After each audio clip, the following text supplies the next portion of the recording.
Please subscribe my channel, like, share, comments. आज के इस तफसीली जायजे में हम एक ऐसी ज़बरदस्त और सच्ची कहानी पर बात करने वाले हैं जो सीधा आपके दिल पर असर करेगी। जी हाँ, एक ऐसे ख़ानदान की दास्तां जिसके पास दौलत तो नहीं थी, लेकिन उनकी जज्बाती अमीरी ने उनकी ज़ाहिरी गुर्बत को हमेशा के लिए मात दे दी। हम देखेंगे कि कैसे इंसान रिश्तों की मजबूती से एक नई तारीख रकम कर सकता है। तो ये सफ़र कैसा था और इसके पीछे क्या जज्बात छुपे थे? चलिए सीधा इस कहानी में चलते हैं। अच्छा, जरा एक लम्हे के लिए सोचिए, आखिर वो क्या चीज़ है जो वाकई एक कच्चे मकान को एक खुशहाल घर में बदल देती है? क्या सिर्फ ईंटें, पत्थर या बैंक बैलेंस? खादिम हुसैन बलोच और उनके ख़ानदान का ये हैरत अंगेज़ सफ़र हमें इस सवाल का बिल्कुल एक नया और अमली जवाब लेता है। जैसे जैसे हम आगे बढ़ेंगे, आपको खुद अंदाज़ा होगा कि असल खुशहाली का मतलब क्या है और उसे कैसे पाया जाता है।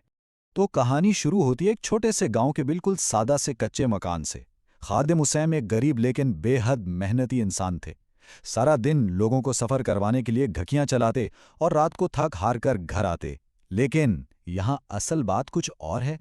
उनकी अहलिया बुशरा, यकीन मानिए, गुर्बत के बावजूद उनके घर में नाशुक्री का कोई नामो निशान नहीं था। वो इंतहाई साबिर खातून थी। दोनों मियाँ बीवी बस हर हाल में अल्लाह का शुक्र अदा करते और जो था उसी में खुश रहने की पूरी कोशिश करते थे। अब इस हिंसे पर गौर करें। 8 वक्त गुजरने के साथ उन दोनों को 8 खूबसूरत बेटियों की नेमत मिली और उन बच्चियों की मासूम हंसी से वो कच्चा घर हर वक्त गूंजता रहता था। लेकिन जैसा कि अक्सर होता है, बुशरा के दिल में एक गहरी ख्वाहिश परवरिश पा रही थी। वो चाहती थी कि खादिम का एक बेटा भी हो जो बुढ़ापे और मुश्किल वक्त में अपने इस मेहनती बाप का सहारा बने। देखें, ये कोई आम समाजी दबाव नहीं था, बल्कि एक बीवी का अपने शौहर के लिए खालिस और गहरा एहसास था। और फिर एक रात आसमान की तरफ देखते हुए बुशरा के दिल से एक दुआ निकली, या अल्लाह, मेरे शौहर की जिंदगी खुशियों से भर दे। सच्ची बात तो ये है कि ये पूरी कहानी का वो जज्बाती मरकज़ है जो सब कुछ बदल देता है। ये सिर्फ अल्फाज नहीं थे, ये एक औरत की अपने शौहर से बेलौस मोहब्बत की इंतहा थी। जब आप अपने लिए कुछ नहीं बल्कि सिर्फ अपने प्यारों की मुकम्मल खुशी मांगते हैं, तो उसका असर कायनात पर कैसा होता है, ये हम आगे चलकर देखेंगे। आइए देखते हैं कि ये सब जुड़ता कैसे है। बुशरा की सोच का ये अमल वाकई गैर मामूली था। ज़रा गौर करें, पहले शौहर के लिए मुकम्मल खुशी की दुआ, फिर ये एहसास कि इस खुशी के लिए एक बेटे की ज़रूरत है, और उसके बाद वो हैरान कुन और बेलोस फैसला। जब उन्हें लगा कि शायद उनकी किस्मत में बेटा नहीं है, तो उन्होंने खुद अपने शौहर की दूसरी शादी करवाने की तजवीज़ दे डाली। जी हाँ, ये कोई आम फैसला नहीं था, बल्कि अपने शौहर की ज़िंदगी को मुकम्मल करने की एक अजीम कोशिश थी। ज़ाहिर है, जब खादिम हुसैन ने यह सुना तो वो हैरान और परेशान हो गए। कहने लगे कि तुम इतनी नेक हो, मैं तुम्हें कभी दुख नहीं दे सकता। लेकिन बुशरा ने इंतहाई नरमी से जवाब दिया, आपकी खुशी ही मेरी खुशी है। बस ये एक जुमला अपने अंदर पूरी दुनिया समेटे हुए है। ये उनकी हतमी कुर्बानी और इस लाजवाल मोहब्बत का निचोड़ है जिसमें किसी किस्म के हसद या खुद गर्जी की कोई जगह नहीं थी। हम अमूमन दूसरी शादी या शौकनियों के बारे में क्या सुनते हैं? लड़ाई, झगड़ा, हसद, ऐसा ही है ना?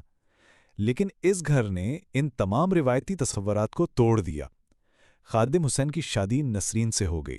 नसरीन भी बड़ी समझदार खातून थीं, और जब वो घर आईं तो बुशरा ने उन्हें सौकन के तौर पर नहीं बल्कि अपनी छोटी बहन समझकर गले लगा लिया।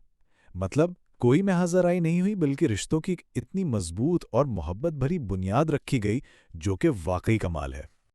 और यहीं पर कुदरत का फैसला सामने आता है जो सबसे ज़बरदस्त है। ज़रा इस टाइमलाइन को देखें। बुशरा की कुर्बानी और खादिम की दूसरी शादी के बाद हैरत अंगीज तौर पर एक मौजज़ा हुआ।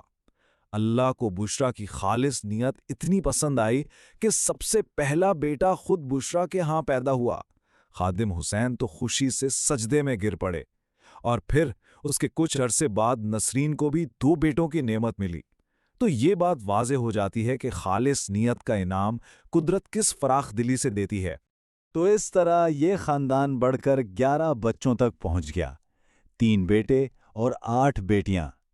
ज़रा तसव्वुर करें, वो घर जो कभी शायद मुस्तकबल के अंदेशों में खामोश रहता था, اب 11 بچوں کی چہچہاٹ، ہنسی اور رونق سے بھر چکا تھا۔ یہ اب ایک مکمل، متحد اور زبردست قسم کا خوشحال خاندان بن چکا تھا۔ اب جو چیز سب سے زیادہ متاثر کن ہے نا، وہ ان دونوں ماؤں کا آپس کا سلوک ہے۔ اگر بشرا کے بچے کو بخار ہے تو نسرین ساری رات جاگ کر اس کے سرانے بیٹھی رہتی ہیں، اور اگر نسرین کا بچہ تکلیف میں ہے تو بشرا بے چین ہو جاتی ہیں۔ دونوں بیویاں ایک دوسرے کے بچوں کو بالکل اپنے سگے بچوں کی طرح پالتی تھیں۔ اس گھر میں میرے اور تیرے بچے کا تو کوئی تصور ہی نہیں تھا۔ ایسی جذباتی ہم آہنگی سچ میں بہت کم دیکھنے کو ملتی ہے۔ تو یہاں سب سے اہم نکتہ یہ ہے کہ ان کا گھر اب بھی وہی سادہ کچا مکان تھا، دیواروں سے اب بھی اسی طرح مٹی کی خوشبو آتی تھی، لیکن اندرونی حقیقت بالکل بدل چکی تھی۔ اس کچے مکان کے اندر محبت کا ایک ایسا خزانہ آ چکا تھا جس کی کوئی مادی قیمت نہیں لگائی جا سکتی۔ صحن میں بچے کھیل رہے ہیں، ہنس رہے ہیں، اور دونوں مائیں مل کر ان کے لیے کھانا پکا رہی ہیں۔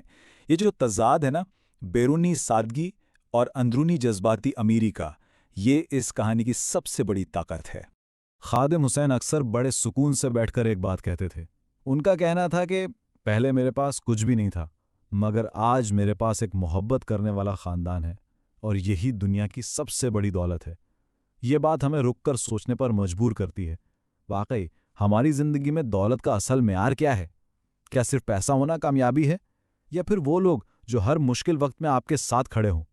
دیکھیں، جب اس حد تک جذباتی ہم آہنگی ہو تو مادی خوشحالی آنا تو بالکل فطری سی بات ہے۔ خادم کی محنت، بشرا کی قربانی اور نسرین کی محبت، ان سب نے مل کر اس گھر میں ایسی برکت ڈالی کہ ان کے رزق میں بے پناہ اضافہ ہوا۔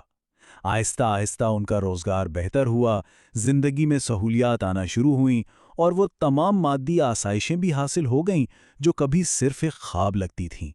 یعنی ان کا آپس کا پیار اور اتحاد ہی ان کی معاشی کامیابی کی سب سے بڑی وجہ بنا۔ اور یہ بات صرف ان کے گھر تک محدود نہیں رہی۔ گاؤں والے اکثر اس خاندان کے بارے میں کہتے تھے، یہ گھر محبت کی وجہ سے آباد ہوا ہے۔ ان کے گھر کی یہ مثالی محبت پورے گاؤں کے لیے ایک جیتی جاگتی اور روشن مثال بن چکی تھی۔ لوگ اپنی آنکھوں سے دیکھ رہے تھے کہ جہاں دلوں میں اتنا اخلاص اور قربانی کا جذبہ ہو، وہاں قدرت کی رحمتیں کیسے برستی ہیں۔ یہ ثابت کرتا ہے کہ آپ کا خلوص آس پاس کے پورے معاشرے کو کتنا مثبت انداز میں متاثر کر سکتا ہے۔ اس متاثر کن کہانی اور جائزے کے اختتام پر ہم آپ کے سامنے ایک بہت اہم سوال چھوڑ رہے ہیں۔ کیا حقیقی خوشحالی مادی دولت سے آتی ہے، یا ایک ایسے گھرانے سے جو قربانی اور محبت سے جڑا ہو؟ خادم حسین، بشرا اور نسرین کی زندگی نے یہ ثابت کر دیا ہے کہ خلوص نیت اور بےلوث محبت وہ بیج ہیں جن سے ہمیشہ ایک سایہ دار اور مضبوط درخت بنتا ہے۔ مادی چیزیں تو آتی جاتی رہتی ہیں، لیکن جو گھر محبت اور ایثار کی بنیاد پر کھڑا ہو وہ کبھی نہیں گرتا۔ اس زبردست پیغام پر ضرور غور کیجیے گا، کیونکہ شاید یہی وہ راز ہے جو ہماری زندگیوں میں حقیقی سکون لا سکتا ہے۔